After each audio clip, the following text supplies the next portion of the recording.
Ladies and gentlemen, the picture you're about to see is as important a film document as was ever made by the Army Air Forces. In graphic detail, it reveals the operation use of gliders in the invasion of Normandy, gliders which you helped to manufacture. You will not soon forget this picture. You may even be able to recognize gliders which you built with your own hands. I think you will swell with pride when you see how well they perform, for without them, the invasion of German-held territory could not have been the success it was. Yes, you'll be filled with justifiable pride, and speaking for the Air Technical Service Command and the entire Army Air Force, I want you to know that we share this pride with you. But the job is not yet done. We still need gliders of every description, gliders such as only you can make. In the past, you worked very hard, but now you must work even harder, for out of your toil will come the aircraft we need to speed victory. Thank you.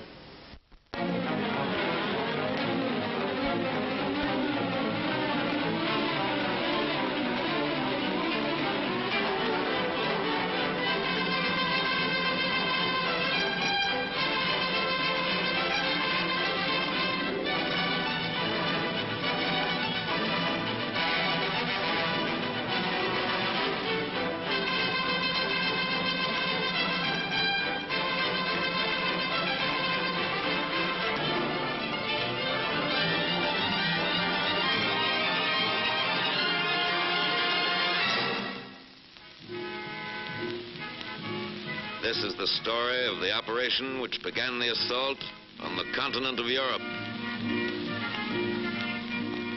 The 9th Troop Carrier Command will transport and resupply parachute and glider elements of the 82nd and 101st Airborne Division and will be prepared to transport elements of the British 1st Airborne Division as directed. The U.S. 101st Airborne Division will begin landing approximately 30 minutes prior to civil twilight on the morning of D-Day to assist the 4th Division in the initial assault and capture the town of Carentan. The U.S. 82nd Airborne Division will land to the immediate west of the 101st for the purpose of preventing the movement of enemy reserves to the east and north.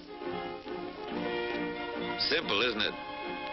This mission, which reads so easily, calls for an attack from England on the continent of Europe.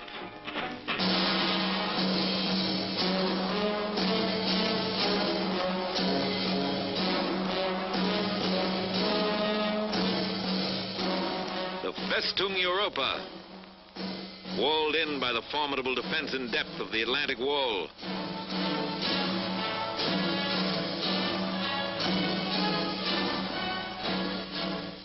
Mined, trapped, bristling with gun emplacements and fortifications.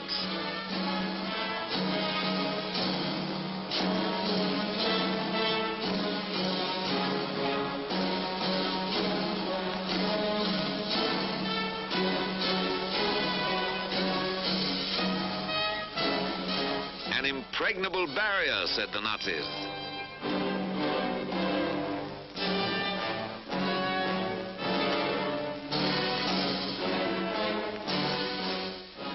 The combined chiefs of staff decided that frontal assault alone would not crack Fortress Europe. The Atlantic Wall must be vaulted and the cracking process begun from the rear. The initial effort by land, sea, and air would be made in this area, spearheaded by troop carrier and airborne forces.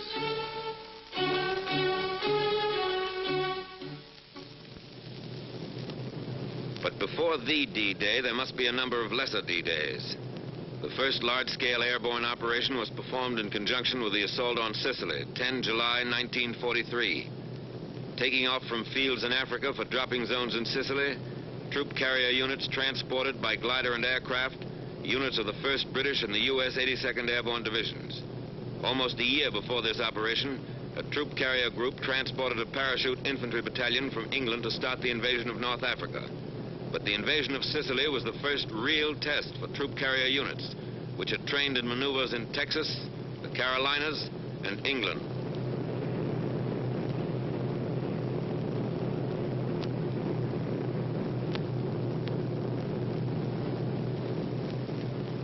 The Sicilian operation indicated there was much to be learned about the planning of an airborne operation. Troop carrier aircraft were shot down by friendly forces, and parachute drops were widely scattered. It was a tactical success, however, rich in experience for the units which would later participate in the assault on the continent. The lesson was driven home that more navigation aids were badly needed, that gliders must be landed at slow speeds, that some type of air brake was necessary to decrease the rate of descent of gliders going into small fields, that protection for the nose of the glider in rough landings should be provided, not only to protect the pilot, but to facilitate unloading. A technique had to be worked out for gliders landing on water.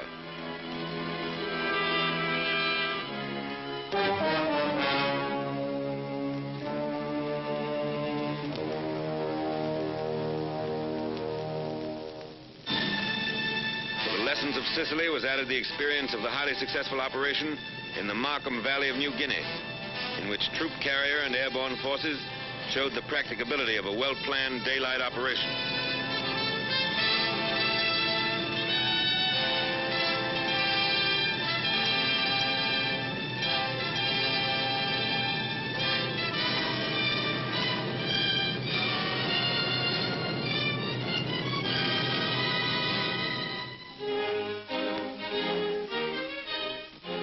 Back in the United States, many lessons learned from the operations in Sicily, Markham Valley, and Salerno were made a part of training and maneuvers.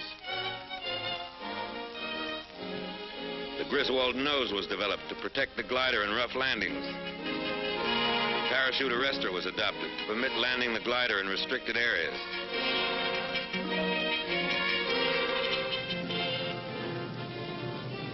The intercom between tow plane and glider was introduced.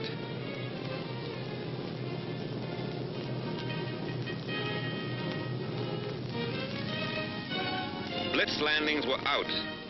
Glider pilots were taught a slow, constant rate of descent, with a slow landing to a precise spot on the ground.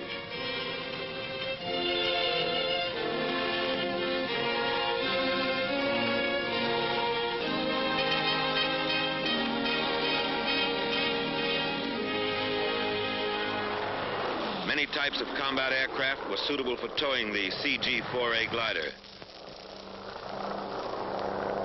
The B-25 was used.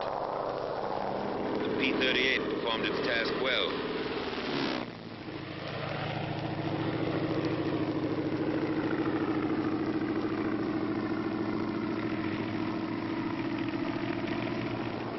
And even the PBY became a tow plane.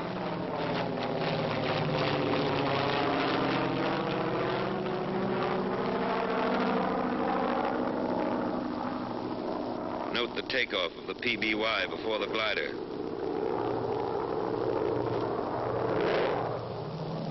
Here's a B-17 in dual tow.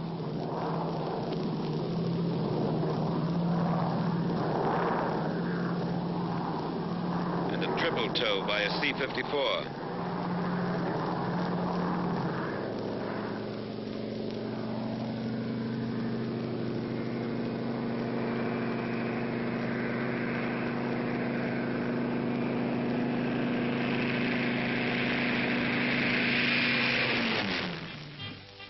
Airborne aviation engineers trained in anticipation of their probable use for building landing strips and rebuilding bombed aerodromes in France. Troop carrier airplanes are converted in a matter of minutes into ambulance ships.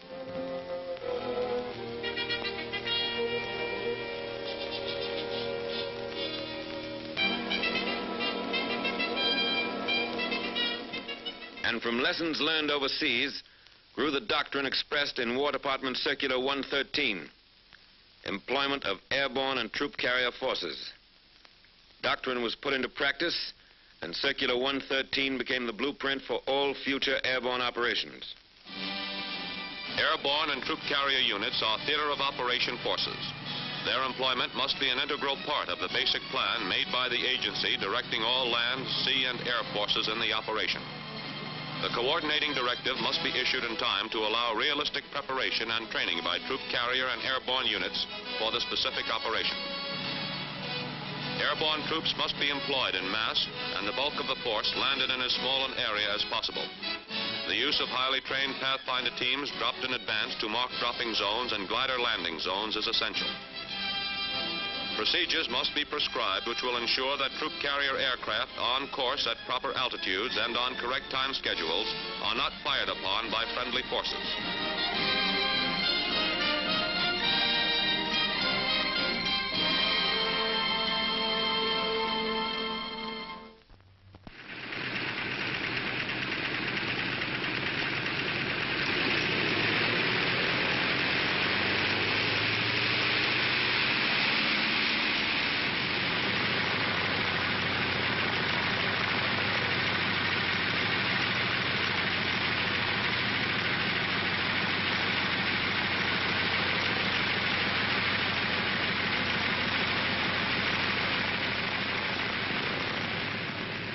Power pilots and the staffs of operational training groups, which were committed to the United Kingdom, were trained in flying procedures of the United Kingdom before they left the States.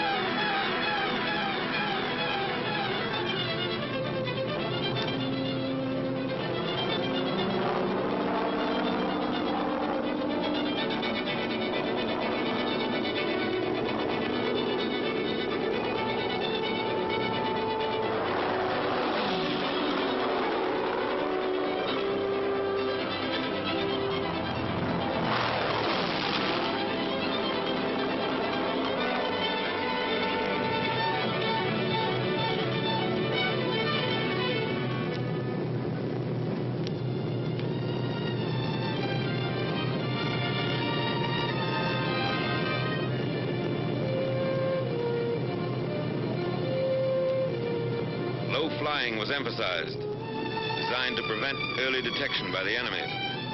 Air crews had to fly through a corridor of flak, pinpointed by searchlights. Every aspect of operations in the United Kingdom, flying control, air-sea rescue, supply, British navigation, weather, all phases of theater training were covered before the units departed overseas.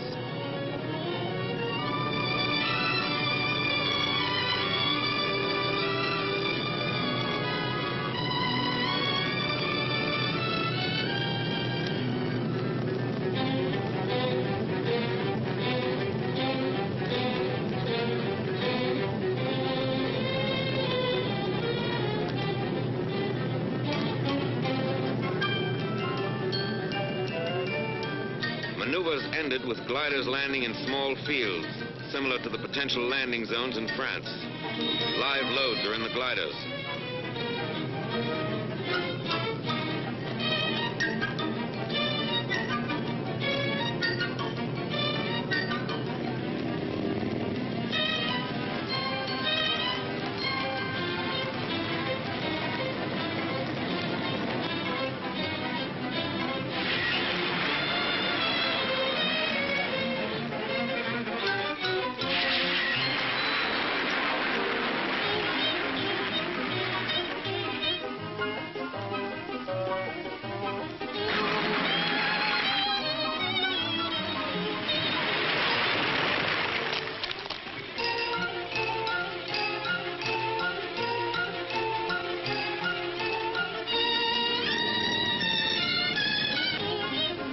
Airborne troops continue in their specialized tactics.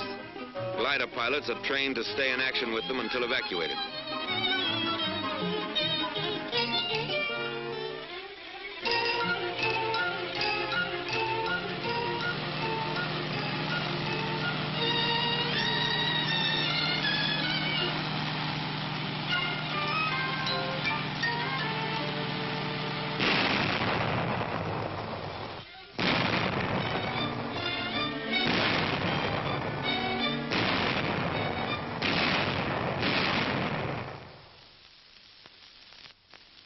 Meanwhile, in England, Supreme Headquarters was formed.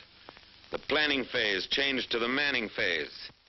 The Airborne Planning Committee, headed by the Air Commander-in-Chief of the Allied Expeditionary Air Force, was composed of representatives from all the services involved in the airborne operation: Navy, ground, and air, as well as the Troop Carrier Command and the airborne divisions concerned. British ground crews helped assemble their own Horsa gliders before turning them over to Troop Carrier.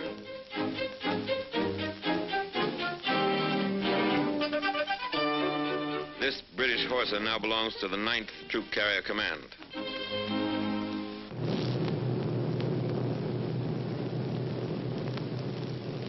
Each group now had 73 aircraft instead of the normal 52. The troop carrier force of 3 wings and 14 groups contained 1 experienced wing and 5 combat-wise groups from the Mediterranean. 3 planes in each squadron are equipped for aerial pickup.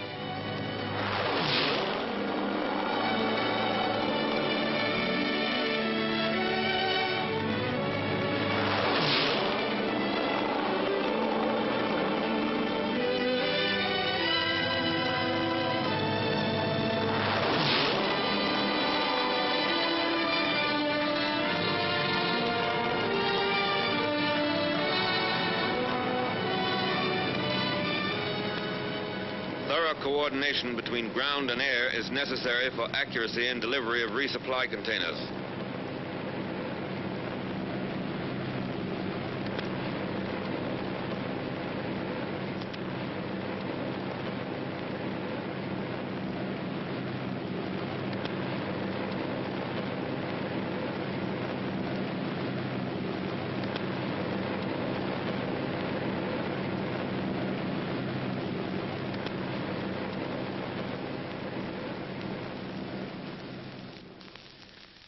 These men are pathfinders, a combined team of troop carrier crews and parachute technicians who will drop on objective areas and set up homing devices for the main aerial convoy. Teams consist of 9 to 14 technical men and 5 security personnel. The Pathfinder School, starting without precedent and table of organization, and with little equipment, turned out 50 trained troop carrier crews and 260 British and American airborne officers and men by D-Day.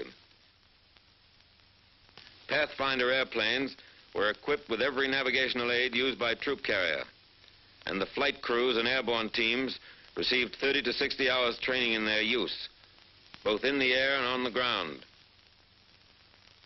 Each Pathfinder team is equipped with 8 specially designed holophane lights from which DZ light tees are made. By D-Day, crews who had lived, trained, and were briefed together could navigate under instrument conditions to within 600 to 800 yards of a pinpointed position in unfamiliar territory.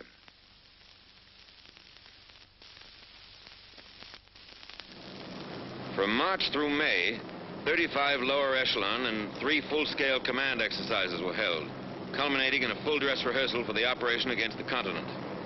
The times, loads, distances, and navigational aids were exactly as would be used in the assault. Landing zones were selected for their similarity to those in Normandy, which intelligence showed were 900 to 1,500 feet long and averaged 500 feet wide. Mosaics showed that the objective areas would hold 1,300 gliders. The Normandy fields were bounded by trees 15 to 75 feet high, along with numerous dense hedges.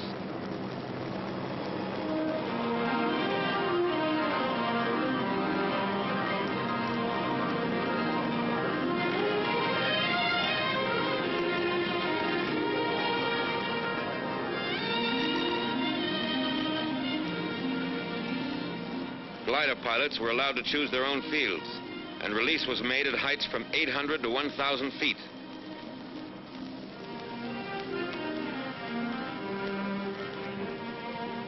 Both ideas were impractical. The high release made the gliders more vulnerable to ground fire and sacrificed accuracy. And when each pilot chose his landing field, there were too many conflicting patterns. Following this maneuver, it was decided that leaders were to choose the landing field for the 3 other gliders in his element, and the release would be made at 400 to 600 feet.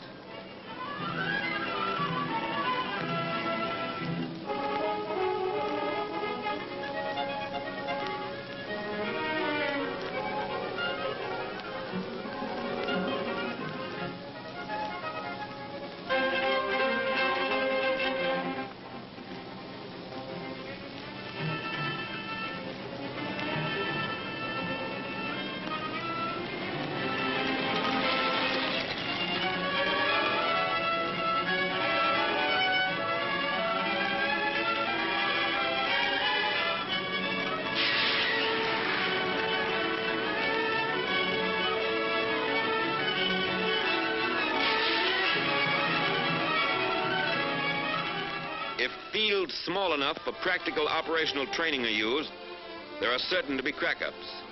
A compromise must be made between realistic training and the number of gliders which may be expended on the maneuver.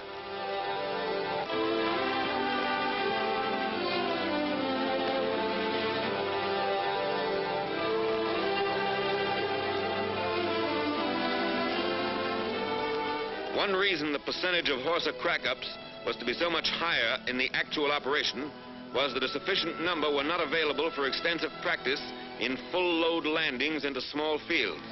Because of their rugged fuselage construction, most of the CG-4A gliders which sustain damage upon landing deliver their loads of personnel and equipment in fighting condition.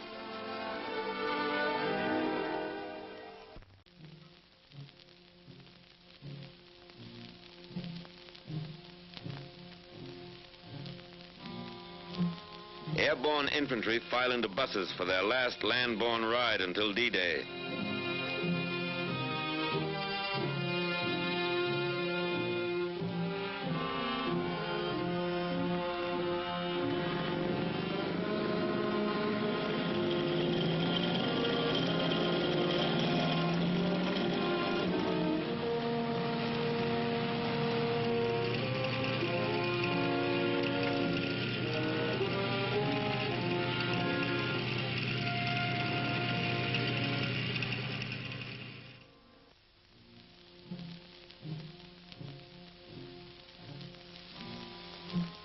These hangars are their barracks until they climb aboard the airplanes and gliders.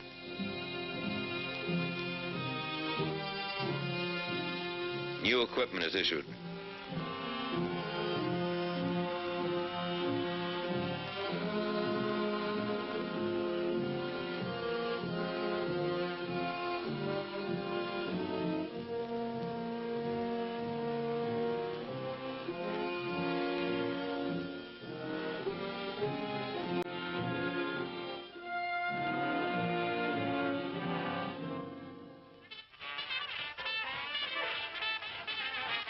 There's nothing to do now but kill time.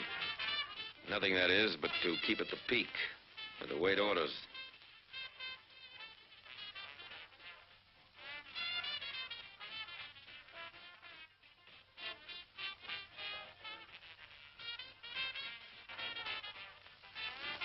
And grab a few moments to read letters from home and write a few lines. But this is business. And you want to be sure you're in business when the time comes. So you take inventory of your stock and trade and keep everything clean and shining and ready.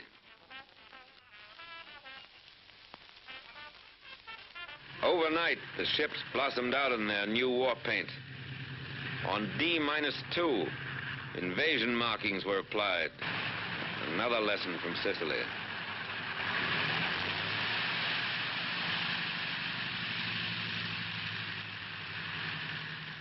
Invasion money revealed the objective. By now, the High Command insisted that individuals should know their destination.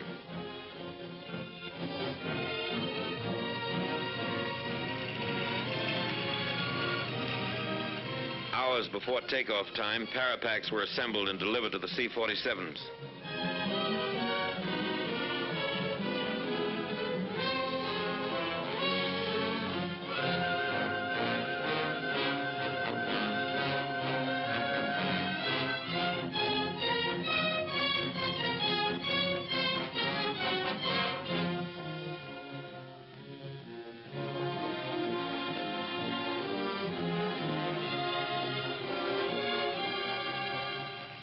LSTs received their quotas of troops who will cross the beaches and move forward if troop carrier and airborne have done their job.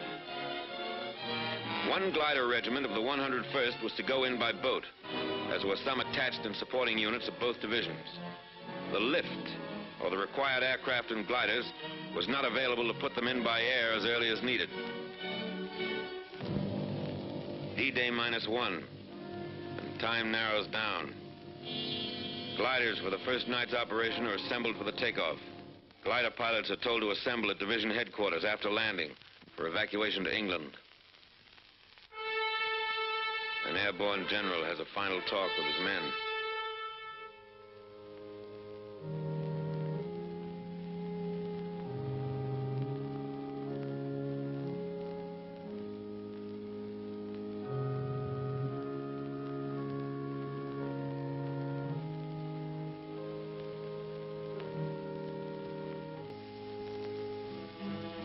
troop carrier and airborne have their final inspection.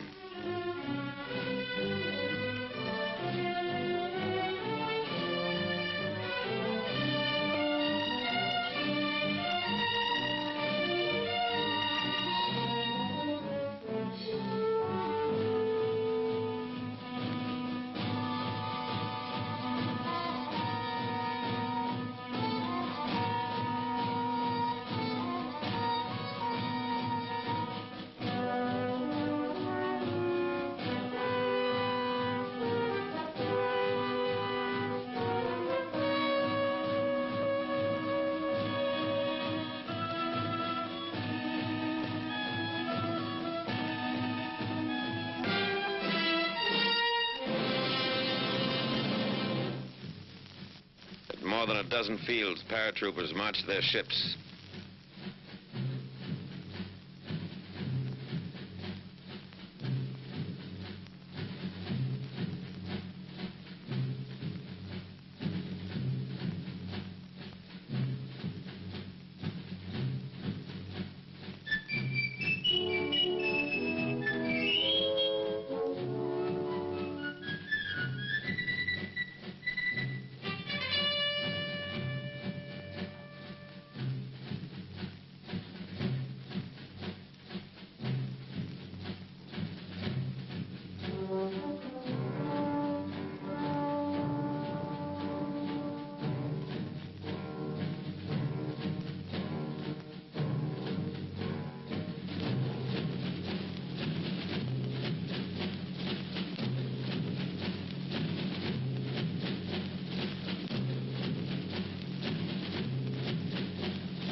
Each pilot has been furnished a list of his passengers.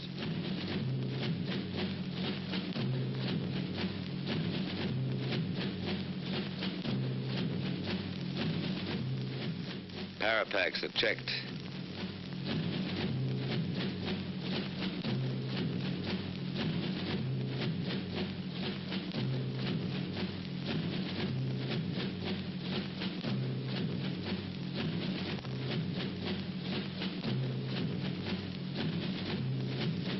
This outfit has enough Apache blood in its collective veins to justify their haircut.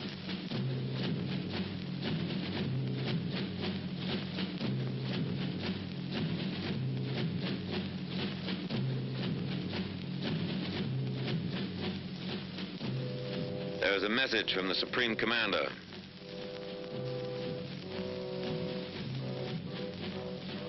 You are about to embark on a great crusade.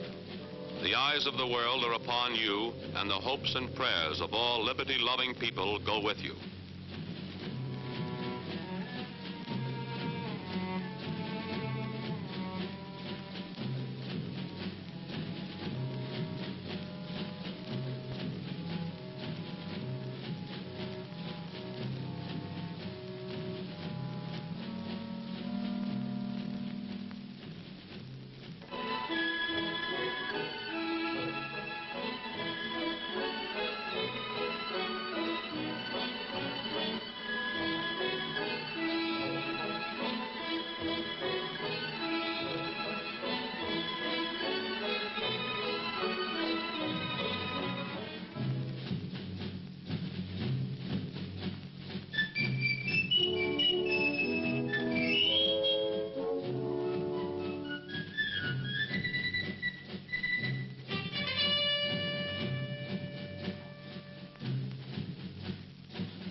Pilot and crew chief make a final check of the parapacks. And here's another final check, this time by the jump master just before the men go aboard.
This trooper will drop his British leg pack loaded with demolition supplies just before he lands.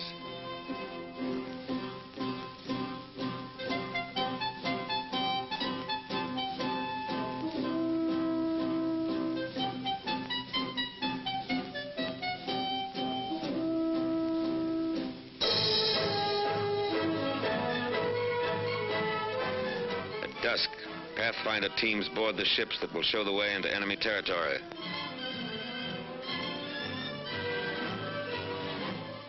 .925 troop-laden aircraft will home tonight on navigation aids set up by these Pathfinders. This is 1 minute out of 1 hour in one day in the world's history that has rarely been equaled. These are the first ships to take off in the airborne invasion of Fortress Europe.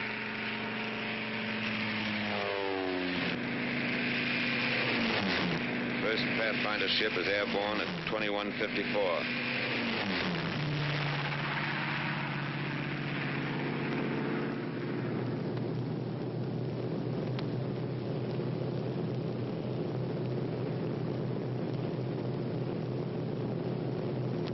As the Pathfinders head for the coast of France, other C-47s move into position for their takeoff at the head of the runway.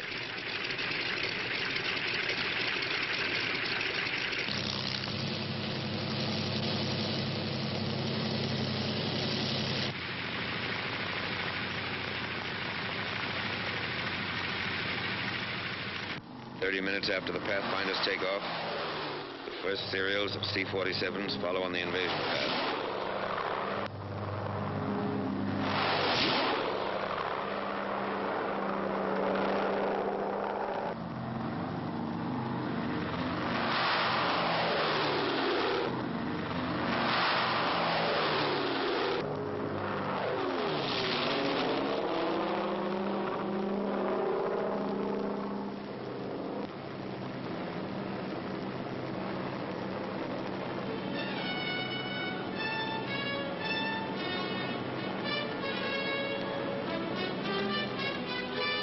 As troop carrier aircraft cross the channel, the Allied invasion fleet has already weighed anchor.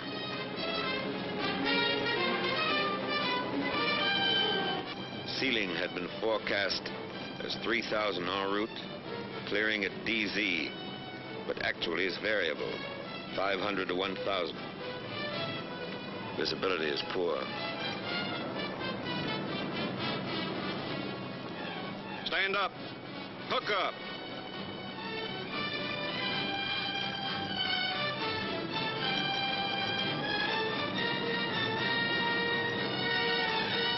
Ready with the red. Show the red. Stand to door. Ready with the green. Show the green. Go.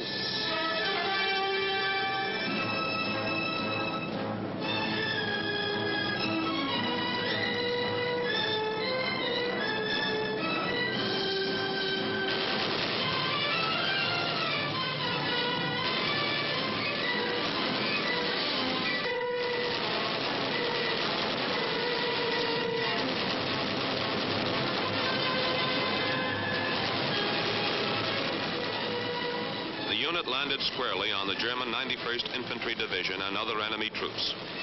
These enemy units were on maneuvers and were already occupying their assigned defensive positions. Surprise was gained only by the leading parachute unit, and subsequent serials found themselves under practically continuous ground and anti-aircraft fire while crossing the peninsula and upon landing.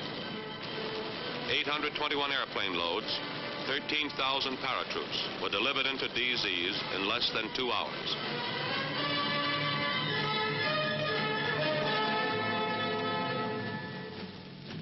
Troop carrier had not planned or trained for a night glider landing, but more panzers moving into the peninsula made 100 glider loads of anti-tank guns and troops essential for the initial phases. It was estimated that only 50% of personnel and equipment would be available for use after the landing. This calculated risk was accepted. The serials were made up of the reliable CG-4As, which were easier to put into strange fields in darkness. 0200. Time for the gliders to go.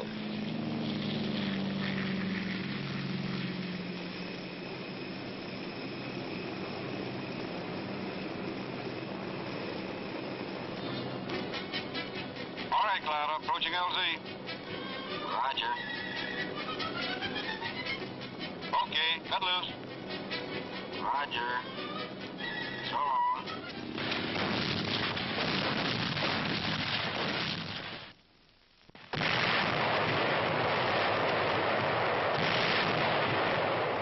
The coastal defenses are softened up for the beach landings.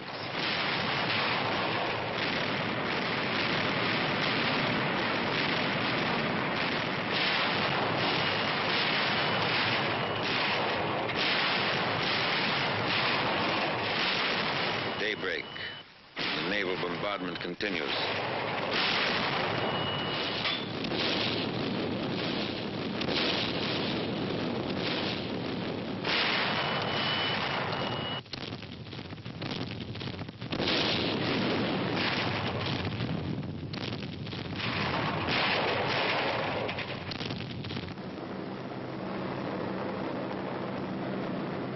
Marauders went in ahead of the troops to blast enemy coastal installations.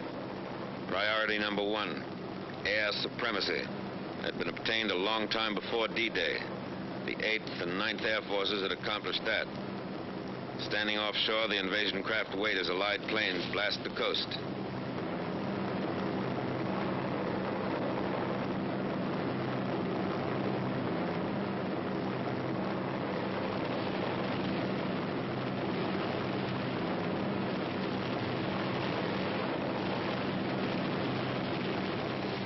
Allied surface ships come in.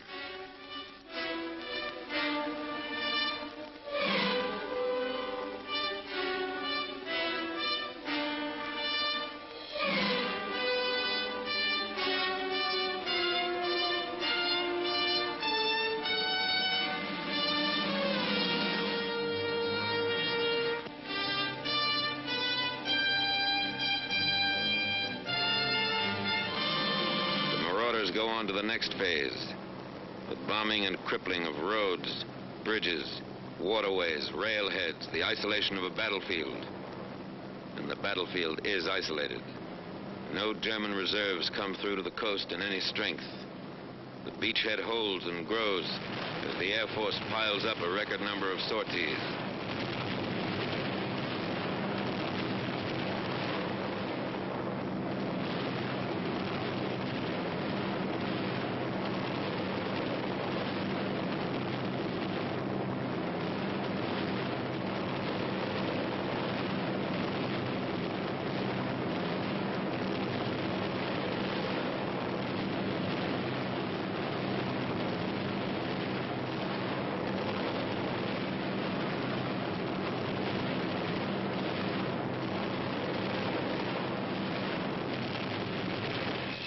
Fighters blast every target that moves on enemy ground.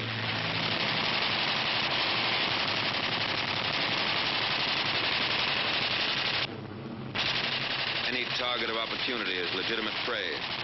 Record sorties are flown by the fighters on D-Day.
Back in England, the next glider serials are being marshaled for the takeoff.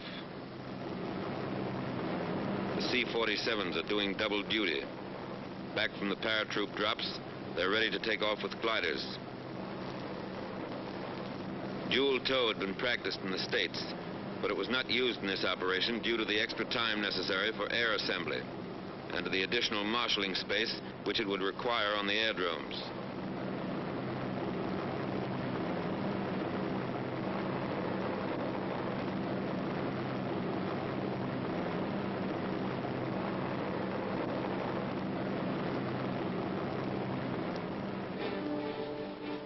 Hard-pressed paratroopers who went into action in darkness earlier today are depending on reinforcements and heavier equipment, which will be delivered by these glider serials. 3 groups of fighter cover are in takeoff position at aerodromes to the south.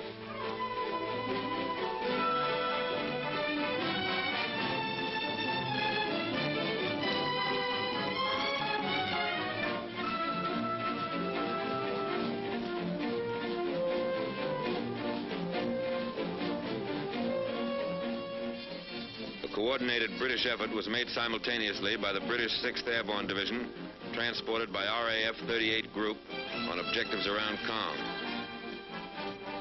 Particularly interesting was the delivery of 8.5-ton tanks of a Recce regiment in 30 huge Hamilcar gliders. 29 of the 30 tanks were in action within 10 minutes after they were landed.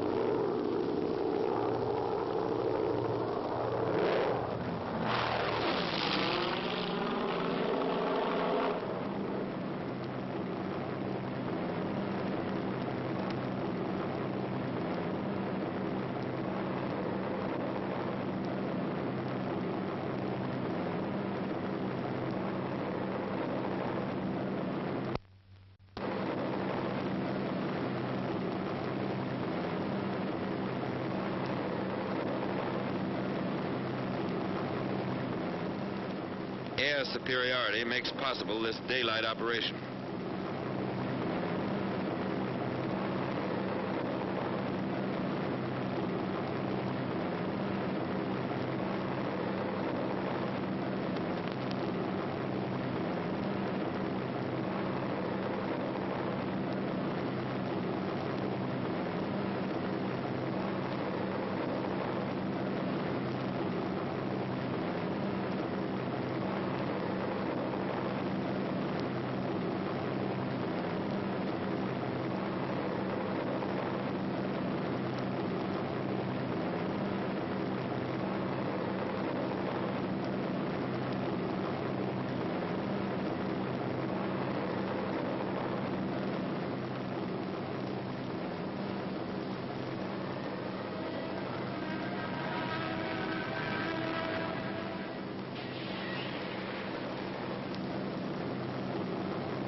ACAC ended a mission for this friendly airplane.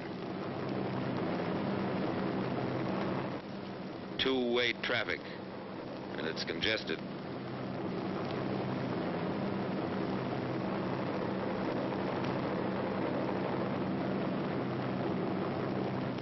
These are areas flooded by the Germans.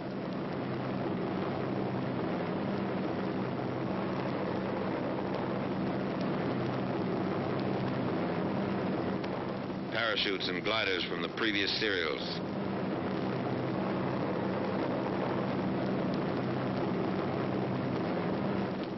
The gliders cut loose from their tow planes.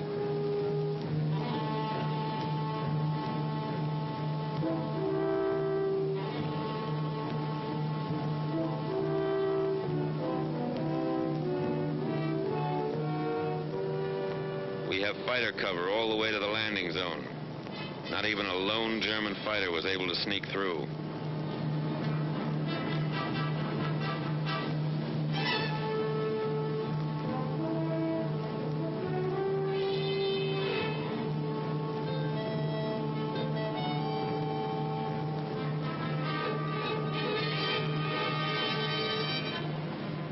One of the gliders makes a landing in the flooded area.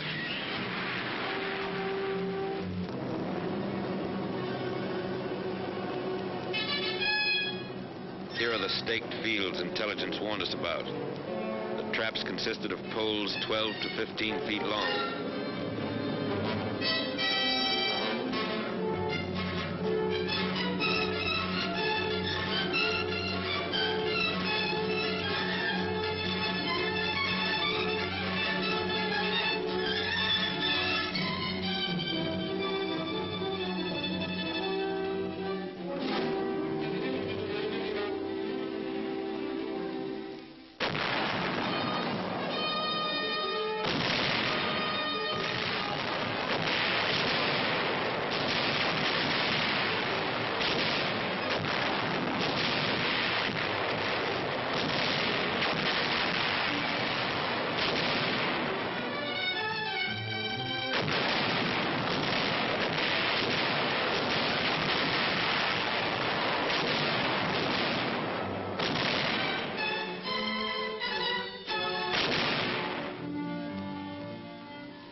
The 82nd and 101st Airborne Divisions were in action 33 and 24 days, respectively. The 82nd, having captured Sault-Mère-Église and secured the bridgehead across the Mer de Ré River, destroyed other river crossings, protected the flank of the 7th Army Corps, and drove west to the Douve River. The 101st seized the areas assigned it, destroyed bridges, and drove on to Carentan to establish a defense area there.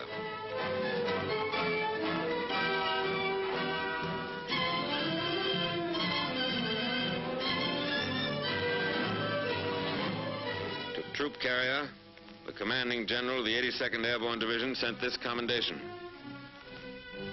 Under most difficult conditions, including landing under fire in enemy-occupied terrain, glider pilots did a splendid job.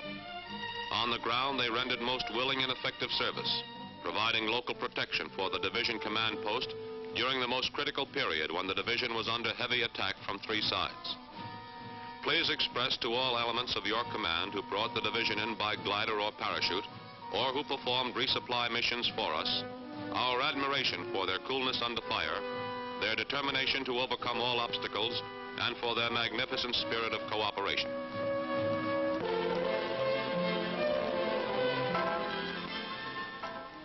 This is part of the price paid for 6 and 7 June 1944.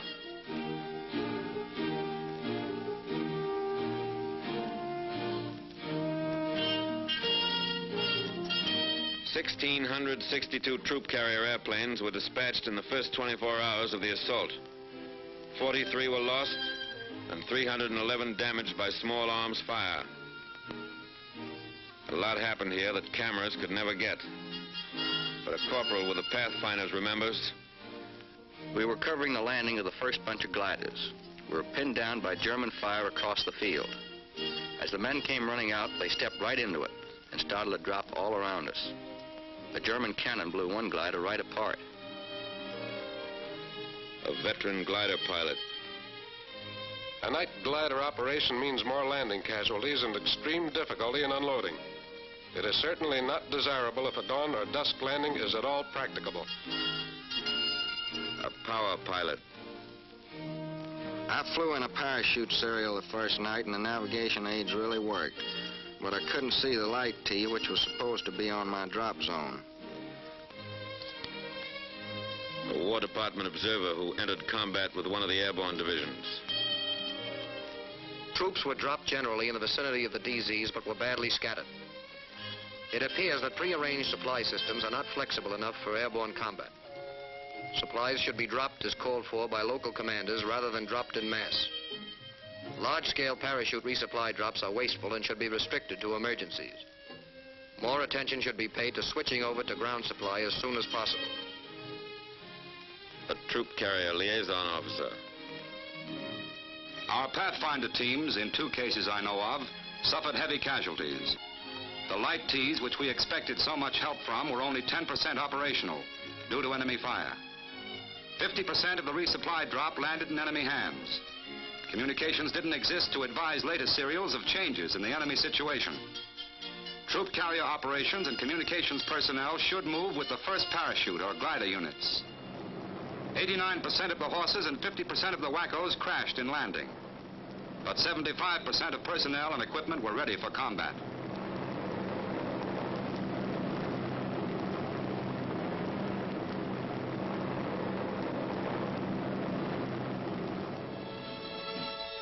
back from Normandy, these men would have faced further tests. How much they had learned will be history. History made by an airborne army.